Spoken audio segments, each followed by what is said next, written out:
This is a genre that we need more of. Like, I agree drag horror. 1000%. Yes. Give me more drag horror. Give me more drag. No. Well, yes, drag westerns, but horror westerns. Yes. I want horror westerns and drag horror. Drawer. I don't know how I think that's or drag horror. Hello. Do you want to play a game? What's your favorite scary movie? Be afraid.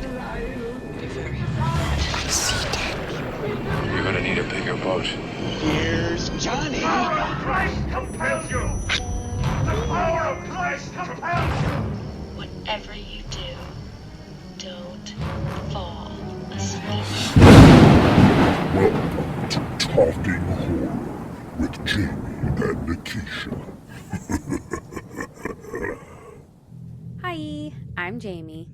And I'm Nikisha, and this is Talking Horror with Jamie. And Nikisha. Where we share our love for all things scary and talk horror through the lens of human behavior. Welcome. Welcome. Yes, ladies and gentle thems. Happy Pride, everyone. Woo! Woohoo! We're knee deep in it, celebrating it, and to celebrate, we are talking knee deep, pun intended. Today we're talking about the 2024 comedy horror film Slay, which I think is a genius name for a horror movie in this day and age for this purpose. Absolutely. Agreed. So this film was written and directed by Jim Garrett, and it stars one Trinity the Tuck, Heidi in the Closet, Crystal Method, and Cara Mel. All fantastic drag queens and drag names. Super fun.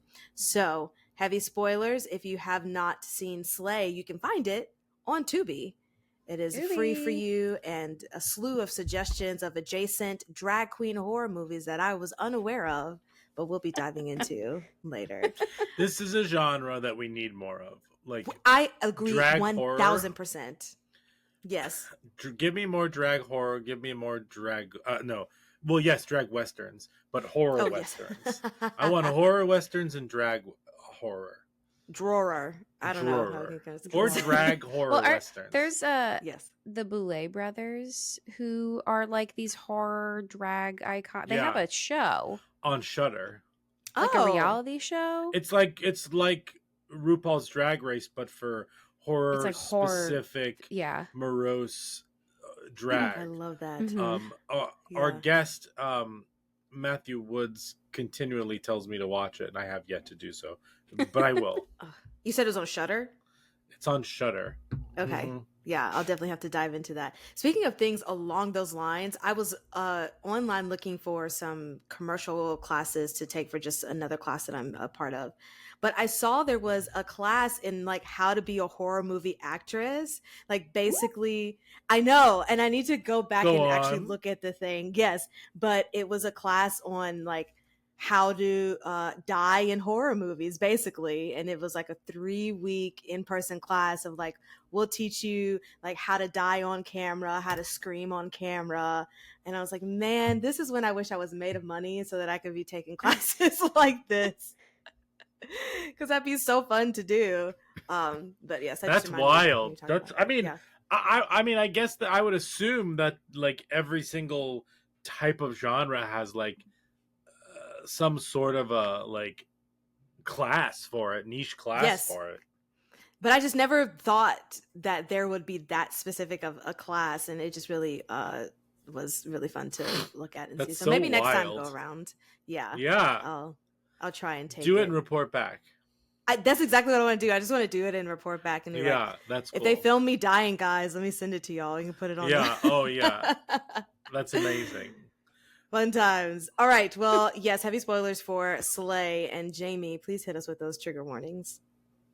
Yes, this movie is about drag, but it's also about vampires. So if you don't like vampires, stay away. This might not be for you. But in terms of drag, it also, I mean, I think it's a very timely film.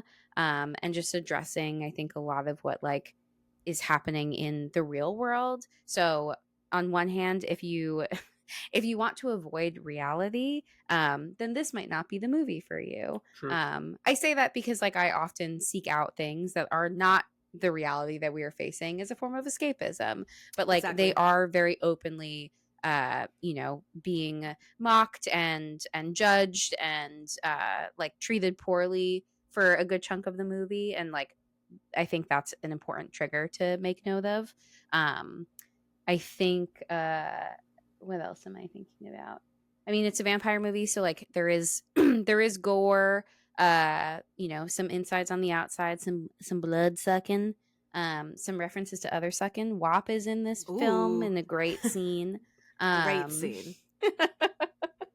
There's some dance numbers in this. This isn't like your surprise musical, but I do want to give a heads up that there are surprise dance numbers, because I know that sometimes people are like caught off guard by like when there are some unexpected musical adjacent things, or just That's unexpected true. musicals. I think people really I didn't realize how much people hate that.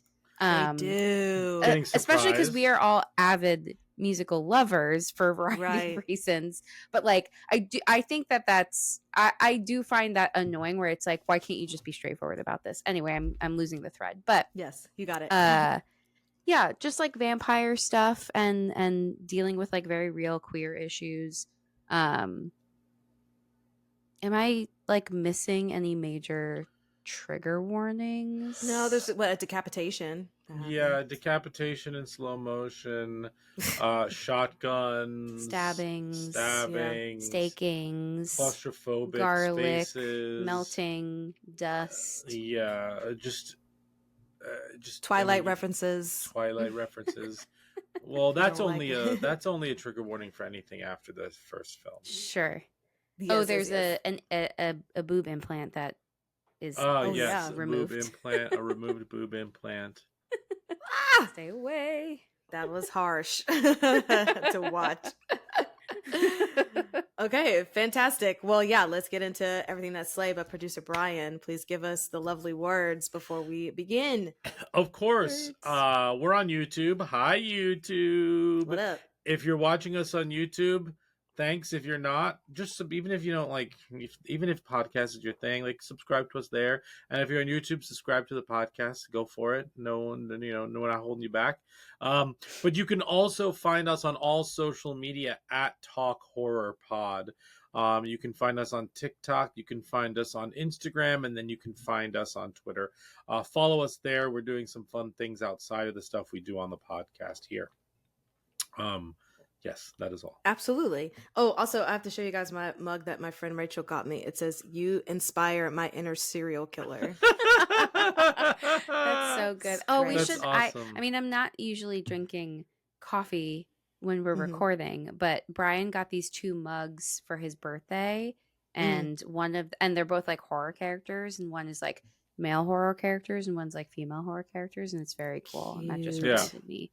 I should make tea next time or something. Yeah, that's literally just what I'm drinking is all the tea. I mean, I drink alcohol too sometimes from a mug. I'm not going to lie, because if a mug is cute, it doesn't matter what the liquid is. No, it's like absolutely not. Like a cute mug with a hot toddy is like nothing better. Stellar. That's the best, yeah. Or like mulled wine. Yeah, Ooh, for sure. Yes. Which I had for the first time in Chicago. Really? Yeah, for the first time. Did you like it?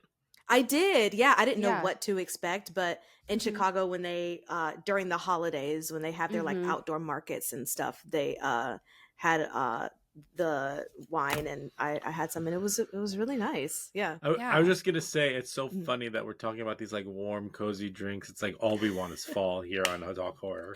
Truly, all the time, every day. I was looking at my calendar too before we started recording, just getting our calendar together. Yeah, and saw that the first day of summer is not even until next week. Yeah, which is like wild. Next Friday. Yeah. Yes. Or so we have 21st. still so much to go. I know. Well, that also kicks off our season, Nikisha. Oh, you're right. Cancer season in the house. Although, respect to Brian, it's still Gemini season. We will give you your due. I mean, yes. And I am a Gemini moon, so like there's that. But, Cancer season is the best. It just, with such a sign that feels like it's so autumn, it's just really wild that our birthdays are in the summertime. Sure. Yeah. That like Cancer life is in the summertime, when it feels like the Cancer energy definitely is more towards like cozy, isolated, fall, like type stuff. Holding So, grudges. always. And what best do that but in the fall time? Yeah. Yeah. I'm gonna secretly hate you forever while picking a pumpkin, walking Yeah. through a Well, hayfield. Do you two like summer in general? Or I guess here I'm going to ask you a loaded question. Is your love for summer based on your nostalgia for not having school during it? Ooh. Or do That you is a great genuinely question. like summer? Because I personally feel like it's Ooh. only the summer, the nostalgia for the summer and not having school for me. That's the only reason I would like summer. Now that I'm Mhm. older, I'm like, I don't like it because I'm working year round anyway. It doesn't matter. Sure. Yeah. I think that it's nostalgia, not just for not being in school, but just like for what summer means in my youth in general. Mhm. Like, you know, like renting a beach house for a chunk of the summer, like going to the beach, packing sandwiches and going to the beach, Mhm. and like stuff like that, or like camp.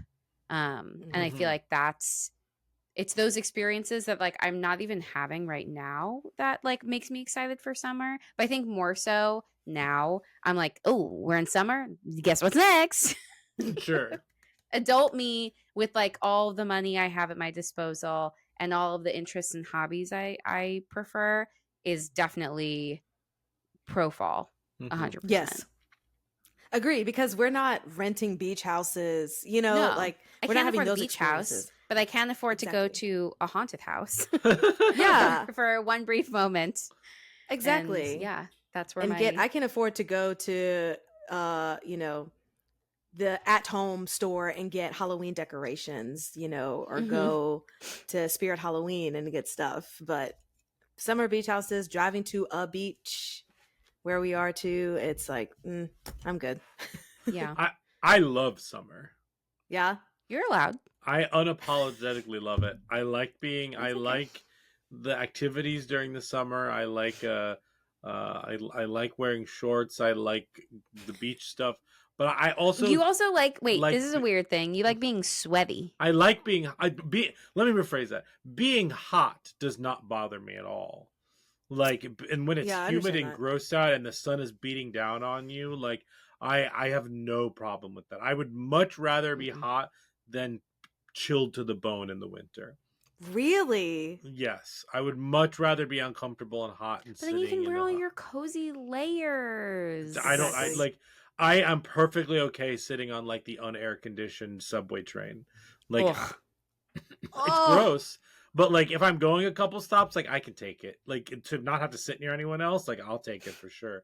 But I fall is still my favorite. I want to be very clear that fall is definitely my Sure. favorite. But I really do like summer a lot. Like even just to walk around the block and like put on my Birkenstocks and walk around the block. I recognize that I have a lot of excellent summer memories, whether it was camp, whether it was like summer stock, whether it was like the just the summer jobs I would have. Like I have a lot of great summer memories, but I also just like I like grilling. I like being able to go outside at any time and not feel, like I just like all of that, and I don't mind it at all. So I would yeah. say summer is either I would say like fall, summer, spring, winter for me. Fall, summer, spring. Okay. Yeah, I see that. And I will say, and then we'll move on, but I feel like it also depends on the region that you are in the Yeah, country. depending on where you totally where you Yeah. grow up Yes. It's has very a region dependent. totally because like Yeah. every day summer on the West Coast, like that type, like there's no, we grew up with seasons. Yes. Yeah. I mean us a little bit more than you, I would assume, Nikisha. Yeah, no, I did not have seasons. It was summer Yeah. all the Oh, time in interesting. Yeah, Alabama. Yeah. for sure. Yeah. Right, that's a good point. But with that, to that point, because Alabama is not a place where there's public transportation and you're walking a lot, it's okay in the heat because you're getting into an air conditioned car and you're driving to wherever Sure. you need Yeah. to go. As opposed to That makes being sense. in New York, it's so annoying to have to just walk 2 blocks and be drenched in sweat when you have Yeah, that's fair. meetings or auditions or whatever the Yeah. case may be, or performances. That's a good point. Yeah, but so it's more bearable in the South, I can drive in the summer, Right. but summer here, forget about it. Hate it. Can't stand it. Cool. Sorry, I didn't mean to distract us, but I thought it was interesting. Yes, no, absolutely. I It's great. concur. Well, let's get into it with our plot summary for Slays. What's the plot? Right. Good old plot summary. All right, Producer Brian, you have 2 minutes on the clock to give us everything you can about Slay. Are you ready? I'm ready. Are you ready to slay all day? All day. Okay, purse first. Ready? Steady, go. Okay, so Slay is about 4 drag queens who we mentioned, all of which competed on RuPaul's Drag Race at some point. Some in the UK, some in the US. I believe the only one of them who won was Trinity the Tuck, won one of the All-Star seasons. She tied with Monet Exchange. Anyway, that's not has nothing to do with the plot. So these Trinity the Tuck, Heidi in Closet, Caramel, and Crystal Method, as they're not their drag, the different characters, but I'm calling them by those names. They think they booked this amazing bar, like this long-standing venue, but they actually booked this like little dingy bar in the middle of nowhere as they're going on their like camper van tour. Anyway, they're there. It's very homophobic. It's very exclusive. Not inclusive. Well, let's not say exclusive, but not inclusive. But they're gonna bail. But what we find out is that 2 people in town are really excited to see them, so they decide to do it. Anyway, long story short, vampires attack this bar, and the 4 drag queens end up really being the heroes. There's a lot of internal issues with the 4 of them. I think one of the themes is like sisterhood.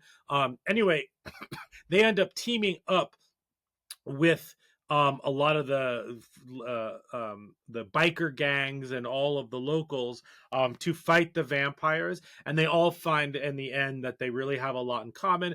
And there's a really interesting like thematic subplot of like the vampires being like on the outside of everything and not tying that in terms of like turning and changing. I thought that was fascinating. In the end, it's revealed that the bartender used to do drag when he was a little kid, but his dad beat him. And he was really excited to see the drag queens, and he ends up getting a makeover, and they all defeat all of the vampires together. They're sisters, and they leave, and they save the day, and everyone is a little bit more accepting of everyone else. Yay! Fantastic. Thank you. Also, Crystal Method dies and then comes back a vampire. I think an important part is that you only become an evil vampire if you're an evil person to begin with. If there's good in your heart, you're just a person that's a vampire. I thought that was an awesome like vampire twist in a way. Yes. But and so that's the plot. And that's the plot. Yeah. All right, let's get into it with our first segment, likes and gripes. And now our likes and gripes. Jamie, would you like to go first? Sure. I had so much fun watching this movie. This movie's really good. Yeah. This movie really, really delivers. I thought the creature design was really fun, like the one in the actual like original vampire in the very. You mean beginning, Voldemort? Who, then, who makes a Bat Boy? I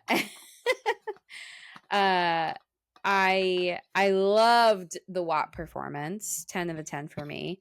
I thought the pacing in like I would say the first half of the movie was pretty good. I don't think it's like too slow, but they really get to the vampire stuff like very quickly, real fast. Because then I imagine, not imagine, but like I feel like a lot of the time is then kind of spent on like the just like social tension between the characters and like addressing all of that while still like having the moments of like ooh ah scary.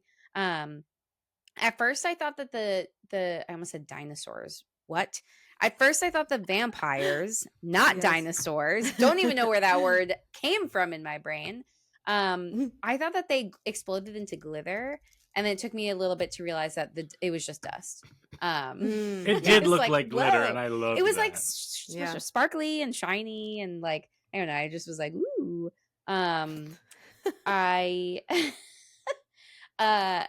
so Brian and I have watched like all of RuPaul's Drag Race. We've also watched all of All Stars. We're not totally up to date with some of the other international ones. So I would say that we're very familiar with Heidi N Closet, Crystal Method, and Trinity the Tuck. And I just think that they're so funny. Heidi N Closet especially had some of the best lines in this. One of my favorite ones is when she says to the vampire, there's two. One is she says to the vampire, I don't even taste good. That's not true. Exactly. That was a oh great my God. line. So good. And then I think she also said this where at some point they were like shooting the vampires, or yeah, it was when the like the bikers were like, we're gonna go out there and we're gonna like fuck them up, and they open the door and they all start shooting, and then I think she said, oh my God, the bullets, they aren't working. Yes. That whole scene is a huge like of mine. Like, and then like you just see their reaction, yeah, which is very And you hear clever everything. because they Yeah. think they reference the budget too. Yeah, in that they do. scene. Caramel has a line where it's like, man, if this was a movie, you need a real big budget to show what we're watching. Like there was a line in that vein. Great. Yeah, Great.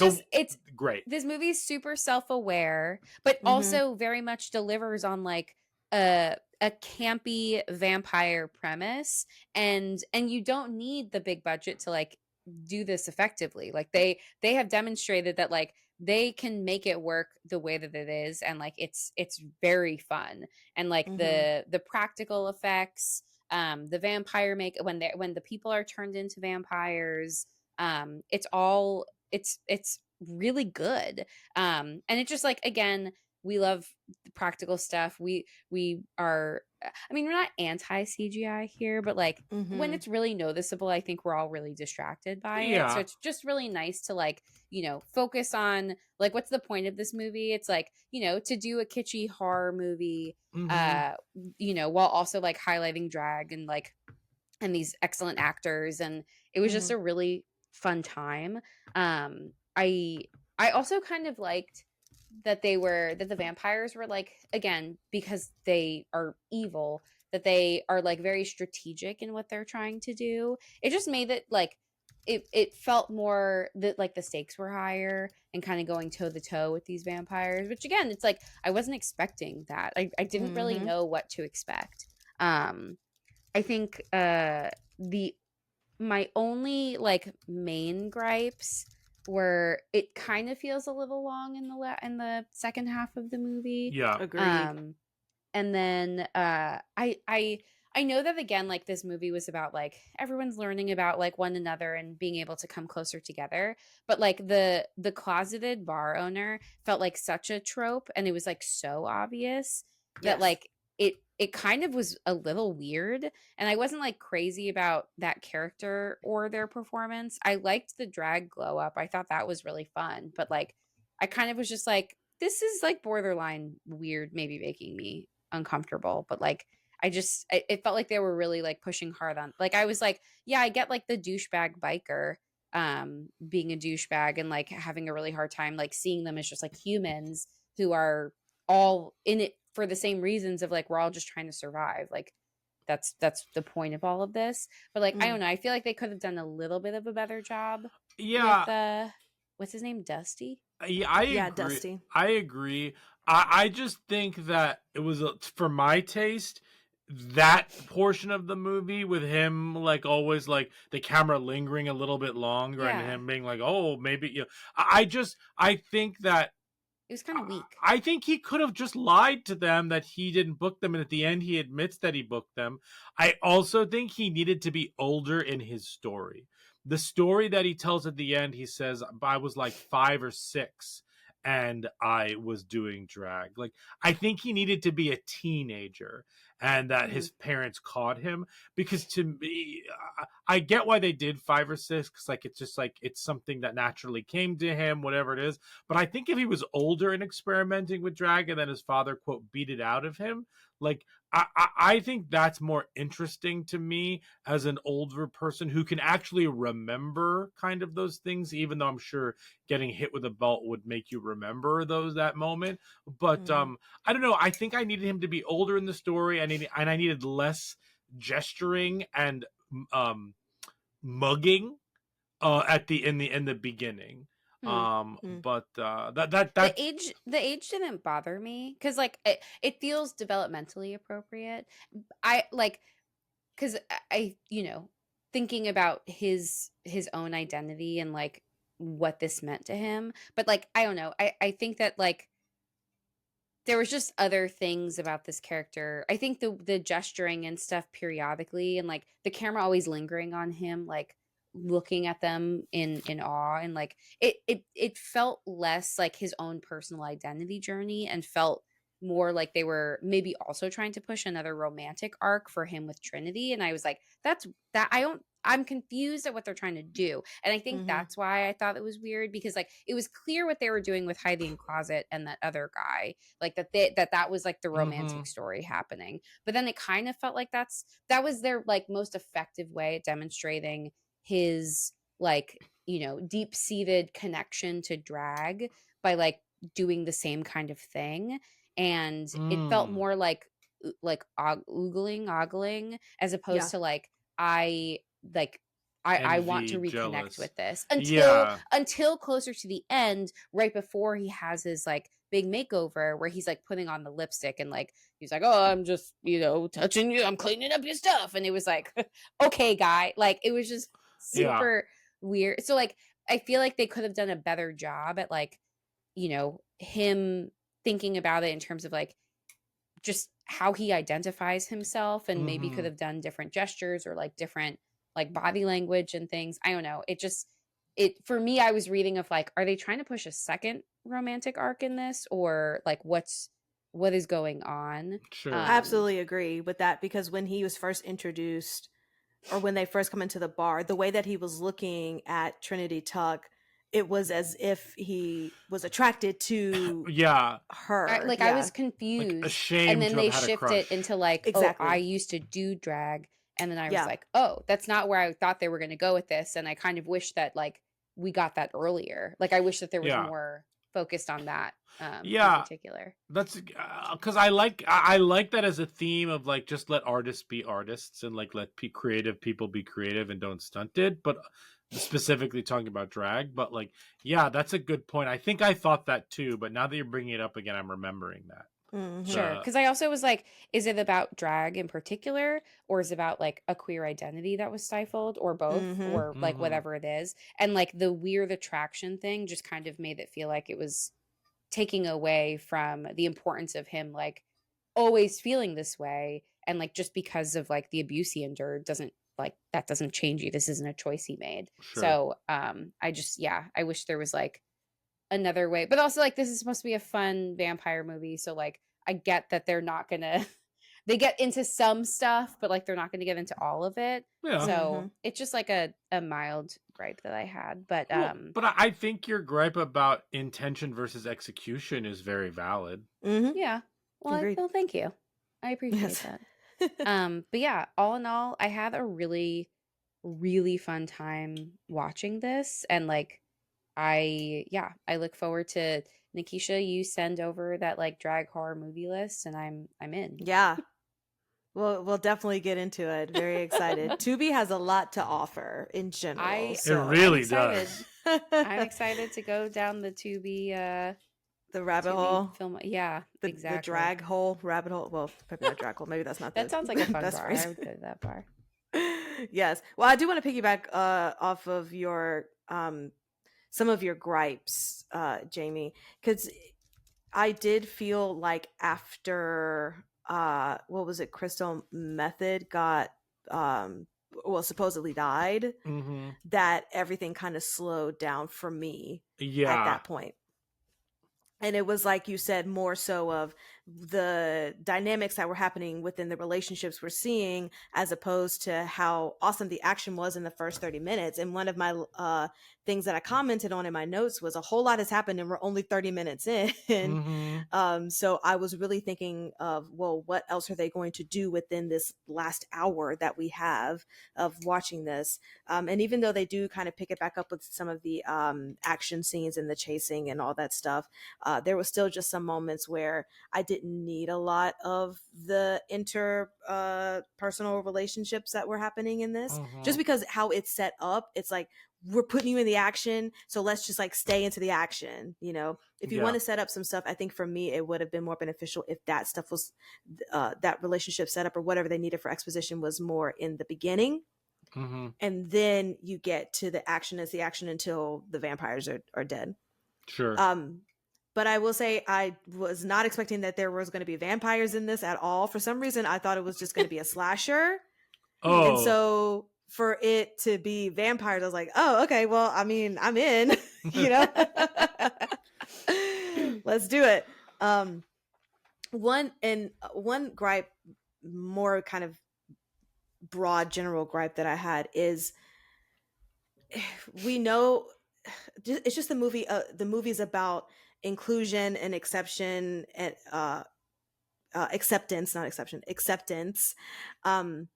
And for me, it's like, this could have just been like about drag, people in drag and vampires, like the whole putting them in an environment that's complete opposite of like who they are. It's one of those things where I feel like it's also in relation to like minorities and their struggles, and then there's like a story too. It's like, well, we don't have to have like the struggle of they're in this environment and that there's tension because there's bikers and they are not accepting of this community. It's like, just give me drag queens doing their own thing, like living their own life without it having to be the real world stuff, which I think is what Jamie kind of mentioned before in the trigger warnings of like, there are real world things that are happening. And I get that there's a time for those things, but if you just want a campy horror movie, like, just give me a campy horror movie. That's just a general, like, kind of broad statement about it. I mean, I kind of like that they meld both into it, like in general. Again, I said it more because of that. Like, I think that like some people don't necessarily want to like continue to experience reality in, you know, their media, because a lot of people are seeking out media as a form of avoidance and escapism, which again, I do. I don't think that's a bad thing. But I do like, I like that they address, like, I like that it was like, you know, addressing some of these things like in the year 2024, where they continue to be problematic, especially in the year 2024, where like drag engagements are being banned and like, you know, accusations of like brainwashing children and like abusing children is coming up, where it's like, that is just so far from the reality of the situation. Absolutely. And like, and then using like a like a scary, like, I mean, it's a horror movie, but like a scary thing as the like, this is what we all should actually be afraid of. Like, I think that's part of what makes the point more effective, is like, no, we should be coming together against like our collective enemy. Like, we are not enemies because we're all aligned to do the same thing. And it's just like creating more divides and tension and stuff. And so like, I thought that using the vampires to help make that point was funny, but also like clever.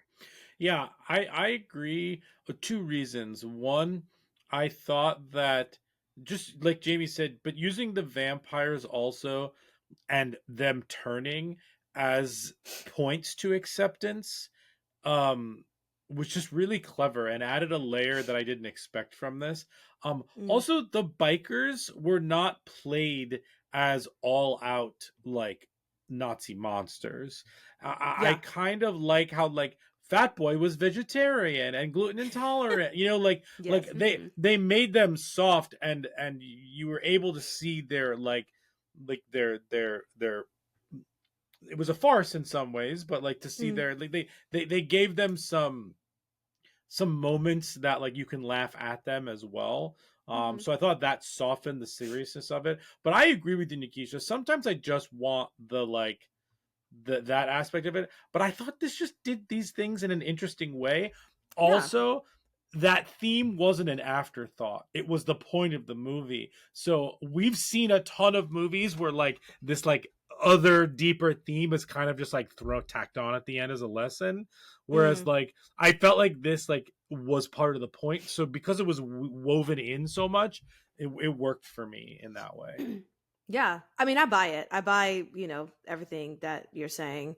I guess just initially watching this, I'm just like, I just want drag queens and horror, Totally. But I totally get the aspect of like, we as a collective are fighting against this one thing that is killing all of us, like regardless of who we are, who we love, who, so I totally get that and buy that.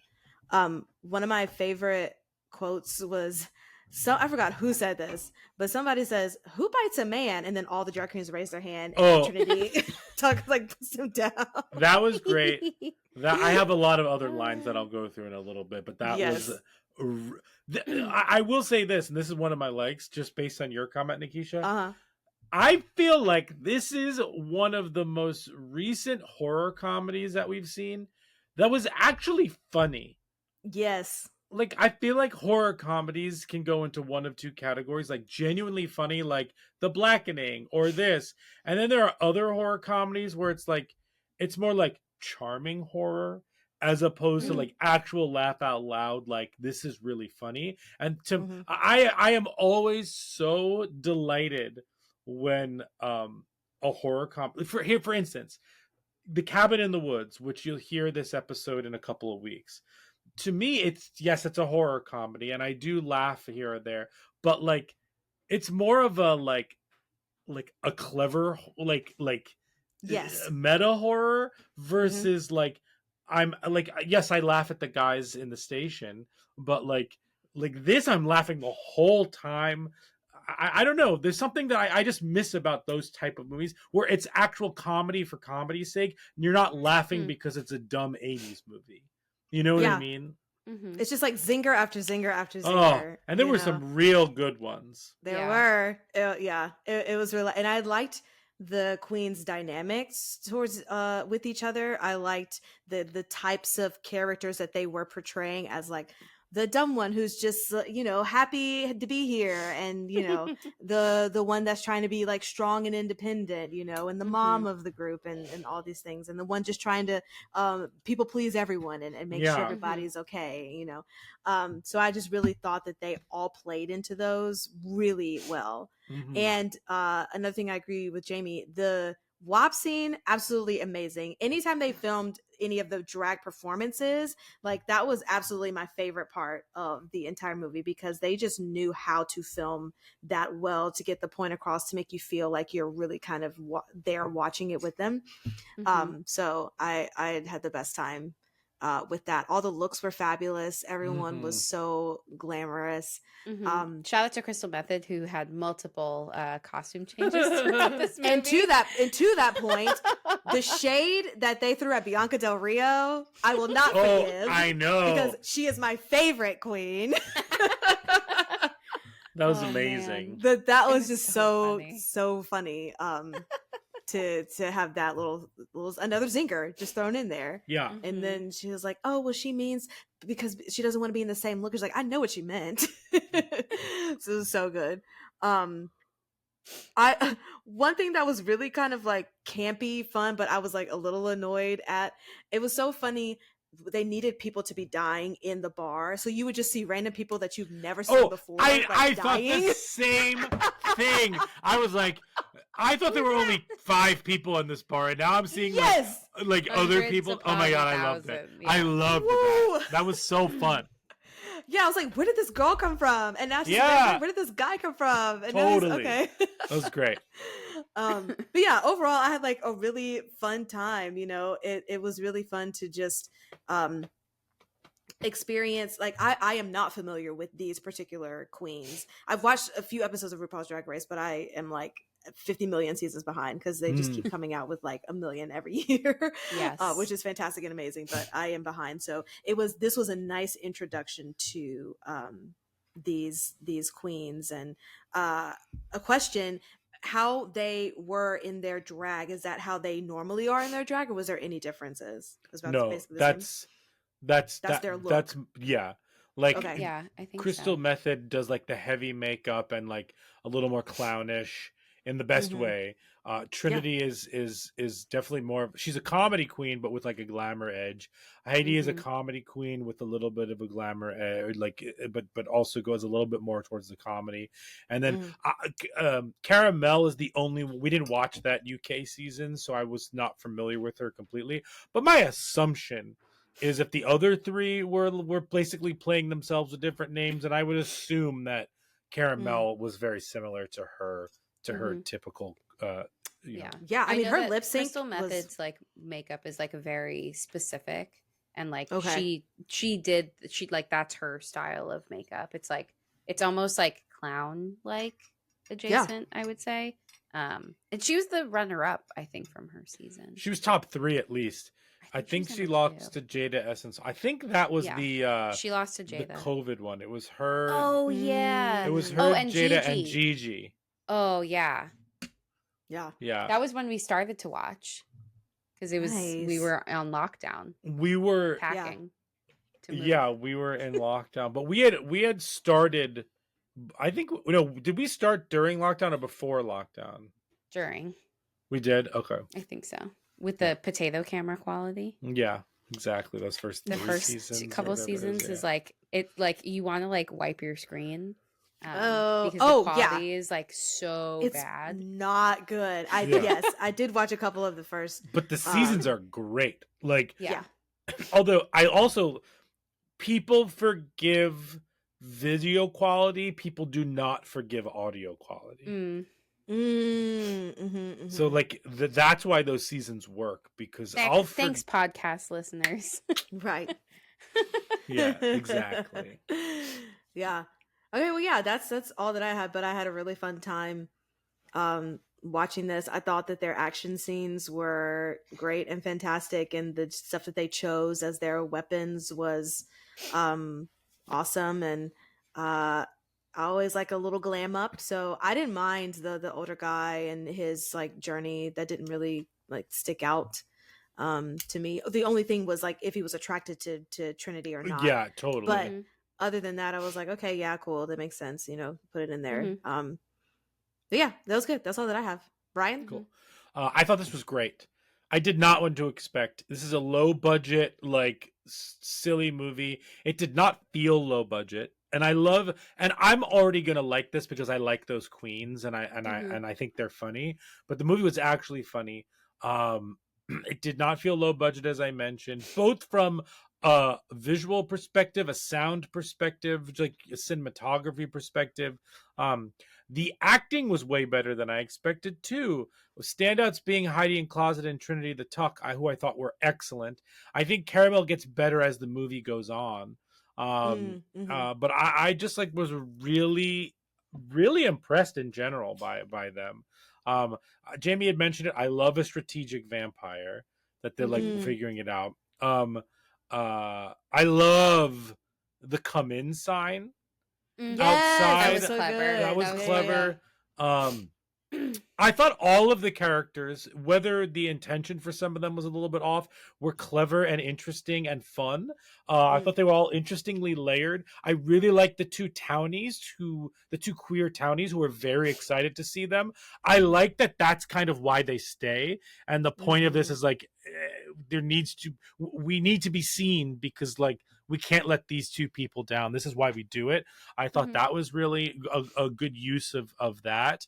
And on the flip side, that like conversation that they have later with Caramel, where she's like, why do you stay in this like podunk town? And it's like, I mean, like for hope. Yeah. Like the hope for change. Yeah. The budget scene was incredible, as we mentioned. And I just really, I agree with you also about just the silliness of a lot of it. When that might bother me in an 80s movie, for some reason worked for me here because it was intentional. Like the random people showing up and things like that. I thought it was delightful. Gripes, I thought that the transition to the opening titles and the end credits were totally weird. When they're in the camper van, and then she says, Trinity says something to the effect of like you booked this place, and then it like cuts to the really good opening titles. The transition was weird. I thought it didn't make sense, and it was very jarring in a bad way. And then everyone waving and them going goodbye, and then it cuts that's how I know that's how slashers and stuff like this ends. But I don't know, the transition to the opening titles and into the end credits, it just did not work for me at all, especially because the actual credits were awesome. Yeah. If they said their tires were slashed, how were they able to drive their RV out at the end? Didn't one of them fix it? There was like a slight mention of like maybe. that should get you. Maybe I that should missed get you to. It was like one quick line that I think Dusty had like fixed. Oh, I may have missed it. It was at that point I did agree it was a little too long, and it was some of it was losing my like interest because I was like, okay, let's just like finish this thing off. Like I think you overstayed your welcome by like 10 minutes. But I thought it was great. And the one-liners in this were awesome. Oh, I also need to point out the heel on the end of the stick is something sharp. Oh, yes. Yeah. Great. Here's some of my... I just like the line in general, we don't shit on ourselves, as their like mantra as a group. I really like that. The line about... The church, of course, the church was lying about crosses too. That was a great line. There will be generous servings of cake. Was a great line. What do you think? WAP stood for weapons are permitted. Yeah, I thought that was good. But my favorite line, there are a lot of great lines, but my favorite line in this whole movie, by far, is when Heidi and when they're like, Who wants to go down to the basement? And Heidi in Closet says, if I was more confident in my final girl status, I'd take the basement, but I'm black, so I'll take the back door. Yes! I truly thought that line... Brian actually laughed out loud. Perfect. Like full cackle. And the delivery, the line itself, all in. Just thought it was... perfect. Just incredible. And that's just the tip of the iceberg of the lines that really made me laugh in this one. But I expected to have a good time because I like RuPaul's Drag Race. Excuse me. I was expectation wise, I was blown away by how good this was. In the scale of like horror movies, I don't know where it falls. I'm still absorbing it, but damn, was this a good time? Yeah. I agree. Oh, we didn't even talk about the scene where they were trying to map out the rules for vampires. Rules. Yeah. That was so like, good. Are we going by Blade? Are we going by Twilight? So I thought, the meshing of all of that was really fun and cool too.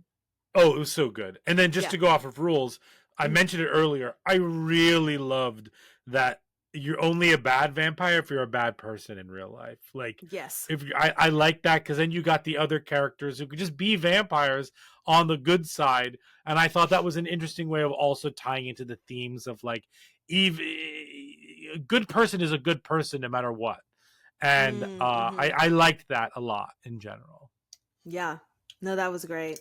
Also, the woman, the random woman that had that really thick ass country accent, and I was just obsessed with her, who lost her boob. Oh, Sheila becomes a vampire. Sheila, that's her name. Loved her. She just never put the wood on the door. She just was like standing there chilling, wondering if vampires still get their teeth if they don't have any normal teeth. Yeah. Also, I really liked, I don't know why this is a stupid one, but I like that she was able to use a sawed-off shotgun to hit somebody like yards away, which is not possible. I for some reason that made me laugh. Obsessed. Fantastic. Any more likes and gripes before we move on? No, this was just great. Oh, I forgot about the fork kill. Yeah. Oh, and the line was like, "Damn, that was so cool! Of course, no one was here to see that." Yes. And then they try to explain it later in the barn, like, "Stop, it doesn't matter." Oh man, stuff like that just like really hit like none of the jokes undercut what happened before, in my opinion. Yeah, absolutely. That was good. Fantastic. Well, let's go into our next segment. Brains. Tasty.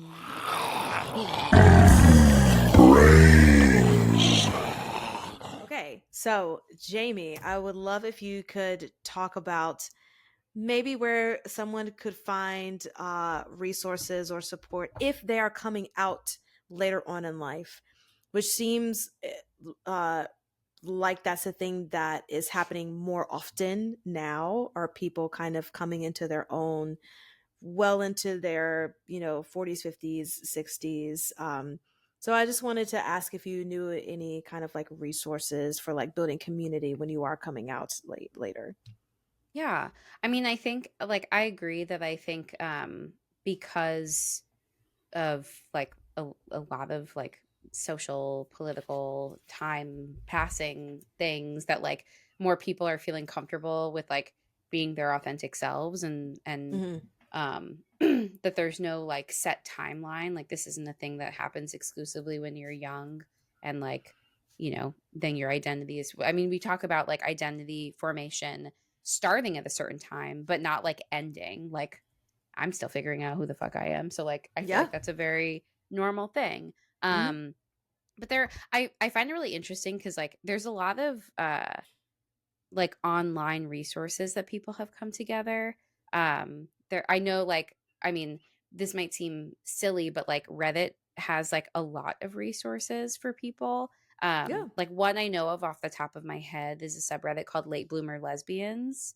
And it's like all for people who like didn't come out until their adulthood at any point in their adulthood and just like kind of making sense of their identity, having gone through their life experiences to whatever point they like have this realization and like what that experience is like, and just like knowing that there are other people that have had a similar experience to them, I think is incredibly valuable. And like in feeling heard and validated and affirmed that like again, your identity formation doesn't just like stop at a certain age and you're like stuck at that phase of who you are forever and ever. There's like so many other things that are coming up throughout your life where you're evaluating like who you are, your values, like how you identify. And like I think also because there's so much external pressure around identities, like almost ironically, it's like it's an identity, like it should be coming from me, it shouldn't be coming from other people. But like that, I think that kind of plays into why it's so hard. Also, like social expectations, like micro and macro. It could be obviously as big as like societally, based on what's happening in this movie, that like the reason why we continue to have these conversations is because like there are people who are homophobic and racist and awful, and so like it is hard to exist, like simply to exist. And so like I think that finding these spaces where you can connect with other people who are going through similar things. Again, Reddit's just like one example. I think there's like Discords. These are like ways if you actually want to connect with other people. Yes. I can't I'm just like brainstorming. I can't think of anything like off the top of my head right now. Like I know that there's other resources out there, but again, like if you're discovering your identity and like you're not a teenager, you're like an adult, you're an older adult, like you're not alone. This is like a totally common experience, and like seek out some of these resources because you never know like what you might learn about yourself more so. And just like being able to find these connections, just to like feel validated. Yeah, absolutely. That's great. My next question is, can you just kind of talk about the importance of being exposed to things that are maybe outside of your town, outside of your social group, outside of your family, maybe outside of your own like religious values? Can you just talk about why that's important to be really kind of seeking to expose yourself to other things that are outside your own circle? Yeah, I mean, I think that like it's really interesting because I wonder how the idea, like the seed is planted if you're only surrounded by like the same the same things, the same people as you, the people who align with your values, like what would prompt you to explore something outside of that? Like there's a part of me that's like, I don't know. It's like when you're fully surrounded and there's not any diversity in thought or people or ideas or like anything, like what would motivate somebody to go outside of that to see if there is something else? But like I think that's part of why it's so important. Also, like, the the voices that are being heard, if it's all like the same voices, then like we're not really kind of accurately depicting what reality looks like. And so like seeking out different voices, different like sources, just like other people's experiences, I think it helps with like empathizing with people, like understanding other people's experiences a little bit more, having more compassion. I think it helps shape us also as well. Like we learn more about ourselves and our values and like just gain a lot of insight. But yeah, it's like for me, it's like it would be boring to be surrounded by like just my own thoughts and values and like ideas, maybe even terrifying in some ways. I literally was thinking the same thing. I was like, I'd be afraid to So, be in like, my own thoughts. I think it's so valuable to like just be surrounded by like so many other people with different experiences, because like that's also, it's like it's how you learn and grow. But it also just like brings so much joy and like connection in all of these ways. So I just feel like there's so much growth that can happen from connecting with people that are outside of your circle, that are outside of like just your way of thinking. And not in like other people need to like teach you how to like, be better, like anything like that, but more so like it just opens you up to the possibility that there is more than just like whatever lives within your sphere, because there is. And like denying that doesn't make that stuff go away.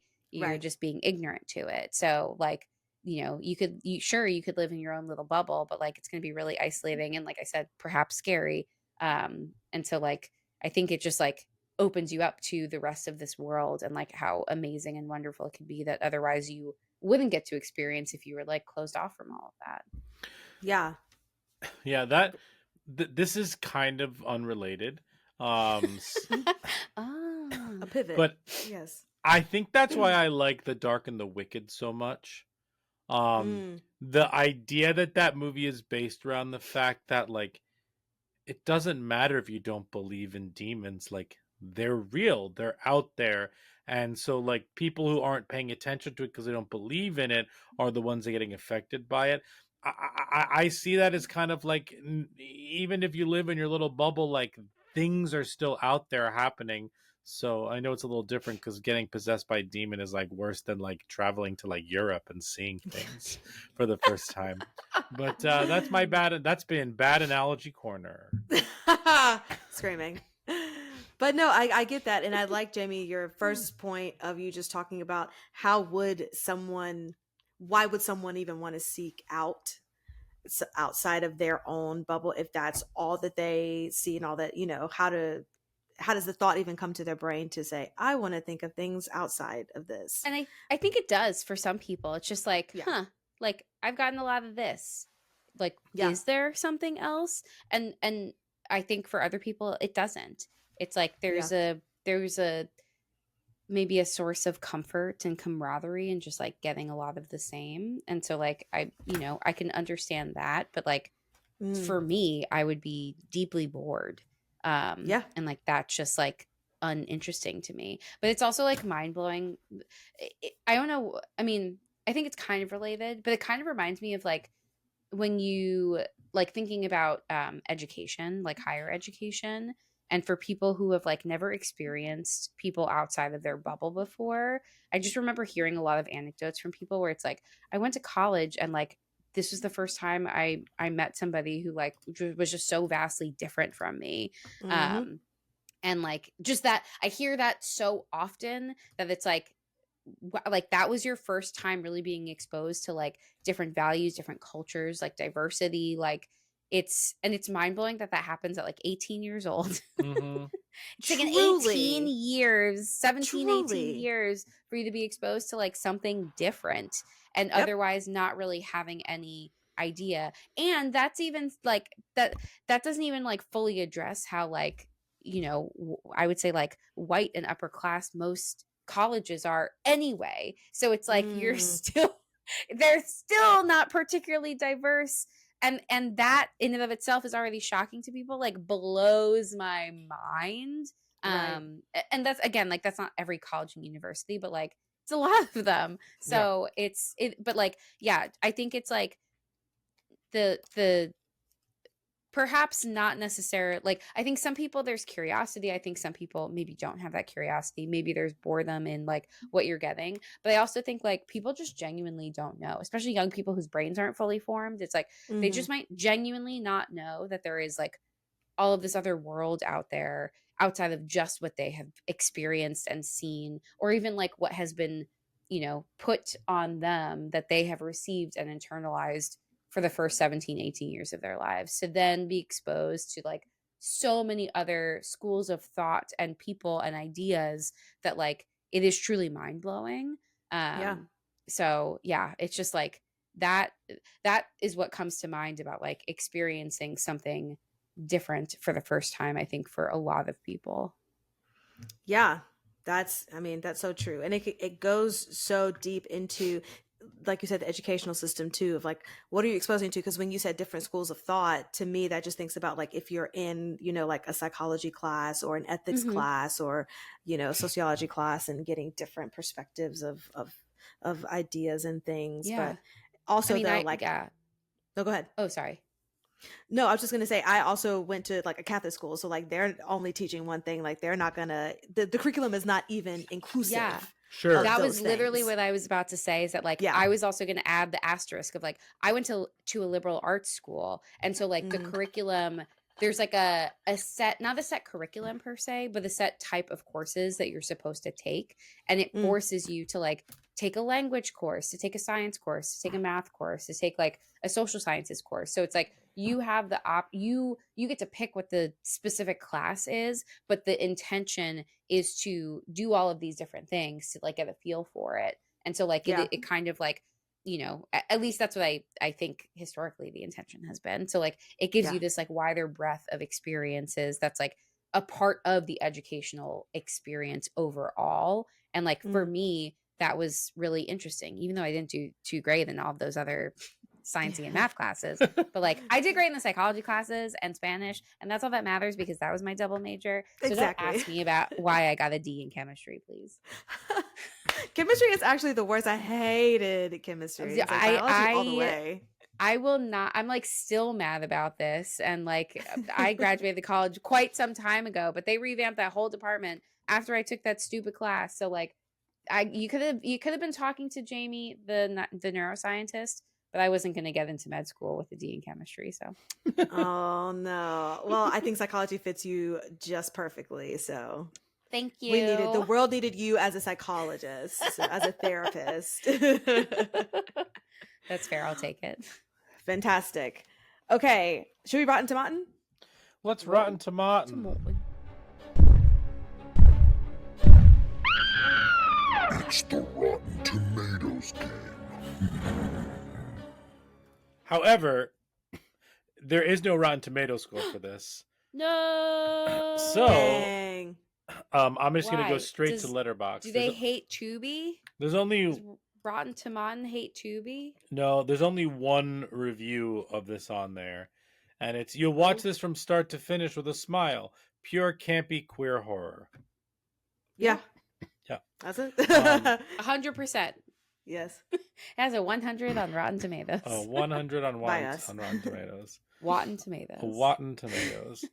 All right. What do you think this has on Letterboxd out of 5? I'm gonna be nice, generous. 3.6. I was gonna say 3.8. This has a 3.2. Okay.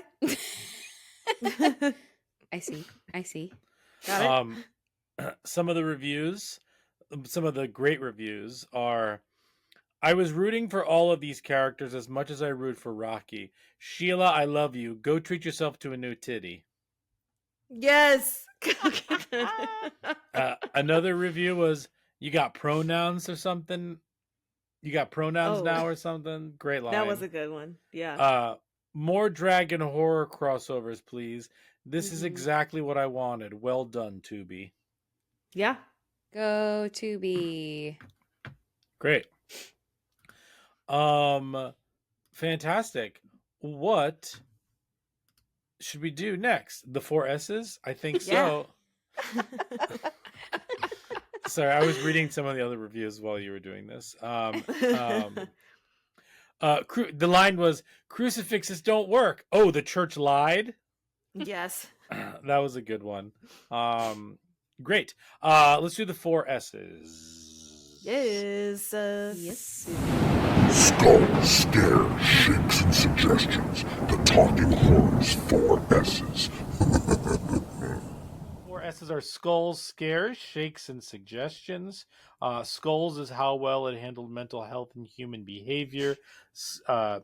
Scares is how scary was it. Shakes, how much will it stay with you? And suggestions, we'll get into that. So Jamie, start with your skulls, scares, and shakes. Sure. For skulls, this might be a little inflated, but I gave it a 7. Okay.